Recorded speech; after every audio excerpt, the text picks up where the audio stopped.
താമരശ്ശേരിയിൽ 10ാം ക്ലാസ് വിദ്യാർത്ഥി ഷഹബാസിനെ കൊലപ്പെടുത്തിയ സംഭവത്തിൽ കൃത്യമായ ആസൂത്രണം ഉണ്ടായിരുന്നുവെന്ന് കോഴിക്കോട് ജില്ലാ പോലീസ് മേധാവി കെ.ഇ. ബൈജു.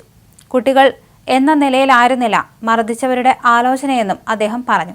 കൊലപാതകത്തിൽ ഉൾപ്പെട്ടവരെല്ലാം പിടിയിലായിട്ടുണ്ടെന്നും ഗൂഢാലോചനയിൽ കൂടുതൽ ആളുകൾക്ക് പങ്കുണ്ടോയെന്ന് പരിശോധിക്കുകയാണെന്നും കെ.ഇ. ബൈജു പറഞ്ഞു. കൊലപാതകം നടന്നത് കൃത്യമായ ആസൂത്രണത്തോടെയാണ്. കുട്ടികളുടെ വാട്സപ്പ് സന്ദേശങ്ങൾ ഇതിന് തെളിവാണ്. കുട്ടികളിൽ ഒരാളുടെ അച്ഛന് ക്രിമിനൽ പശ്ചാത്തലമുണ്ട്. കൊലപാതകത്തിൽ ഉൾപ്പെട്ടവരെല്ലാം പിടിയിലായിട്ടുണ്ട്. ഗൂഢാലോചനയിൽ കൂടുതൽ പേർക്ക് പങ്കുണ്ടോ എന്ന് പരിശോധിക്കുകയാണ്. കൊലപാതകത്തിൽ മുതിർന്നവർക്ക് പങ്കുള്ളതായി കണ്ടെത്തിയിട്ടില്ലെന്നും ജില്ലാ പോലീസ് മേധാവി പറഞ്ഞു.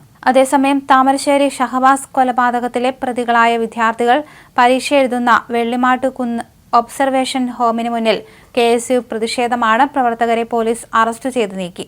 പിന്നാലെ MSFും പ്രതിഷേധം ആരംഭിച്ചു. പോലീസും പ്രതിഷേധക്കാരും തമ്മിൽ കയ്യാങ്കളി നടന്നതിനെ തുടർന്ന് പ്രവർത്തകർ റോഡിൽ കുത്തിയിരുന്ന് പ്രതിഷേധിക്കുകയാണ്.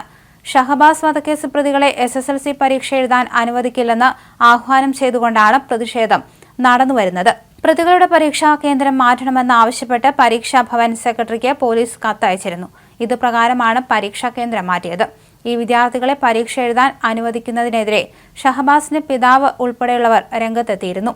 ട്യൂഷൻ സെന്ററിലെ വെൽഫെയർ പാർട്ടിക്കിടയിലുണ്ടായ തർക്കമാണ് ഷഹബാസിന്റെ കൊലപാതകത്തിൽ കലാശിച്ചത്. കപ്പിൾ ഡാൻസ് ചെയ്യുന്നതിനിടെ പാട്ട് നിലച്ചുപോയപ്പോൾ വിദ്യാർത്ഥികൾ കൂവിയത് പരിപാടി അവതരിപ്പിച്ചവരെ പ്രകോപിതരാക്കി. ട്യൂഷൻ സെന്റർ അധികൃതർ ഇടപെട്ടുകൊണ്ട് പ്രശ്നം ഒത്തുതീർപ്പാക്കിയെങ്കിലും കളിയാക്കിയത് പകയായി. മനസ്സിൽ കൊണ്ടു നടന്ന സുഹൃത്തുക്കൾ അവസരം കിട്ടിയപ്പോൾ ആസൂത്രിതമായി ഷഹബാസിനെ കൊലപ്പെടുത്തുകയായിരുന്നു. ഷഹബാസിനെ കൊല്ലുമെന്ന് പറഞ്ഞാൽ കൊന്നിരിക്കും, ഓന്റെ കണ്ണൊന്നു പോയി നോക്ക്, കണ്ണൊന്നും ഇല്ല എന്നു തുടങ്ങി അക്രമത്തിന് നേതൃത്വം നൽകിയ കുട്ടികളുടെ സന്ദേശങ്ങൾ ഷഹബാസിന്റെ മരണശേഷം പുറത്തു വന്നിരുന്നു. തികച്ചും ആസൂത്രിതമായ നീക്കമാണ് കൊലപാതകത്തിന് പിന്നിലുണ്ടായിരുന്നതെന്ന് ചാറ്റുകളിൽ നിന്ന് വ്യക്തമാകുന്നു. പ്രതികൾ ആക്രമണത്തിന് ഉപയോഗിച്ച നഞ്ചക് അന്വേഷണ സംഘം കണ്ടെത്തിയിരുന്നു. നിയമ നടപടികളുടെ ഭാഗമായി ഒബ്സർവേഷൻ ഹോമിലേക്ക് മാറ്റിയ 5 പ്രതികളിൽ പ്രധാന പ്രതിയുടെ വീട്ടിൽ നിന്നാണ് നഞ്ചക് കണ്ടെത്തിയത്. ആക്രമണം നടന്ന ആദ്യഘട്ടത്തിൽ തന്നെ നഞ്ചക് പോലുള്ള ആയുധം ഉപയോഗിച്ചാണ് ഷഹബാസിനെ മർദ്ദിച്ചത് എന്ന ആരോപണം ഷഹബാസിന്റെ സുഹൃത്തുക്കളും കുടുംബാംഗങ്ങളും ഉയർത്തിയിരുന്നു. മർദ്ദനത്തിന് ശേഷം ഷഹബാസ് വീട്ടിലേക്ക് എത്തിയിരുന്നു. എന്നാൽ മാതാപിതാക്കൾക്ക് കാര്യമായി ഒന്നും തോന്നിയിരുന്നില്ല. പിന്നീട് വിളിച്ചിട്ടും കുട്ടി എഴുന്നേറ്റിരുന്നില്ല. ഉടനെയാണ് ആശുപത്രിയിൽ എത്തിച്ചത്. ആന്തരിക രക്തസ്രാവമാണെന്ന് പരിശോധനയിൽ വ്യക്തമാക്കി.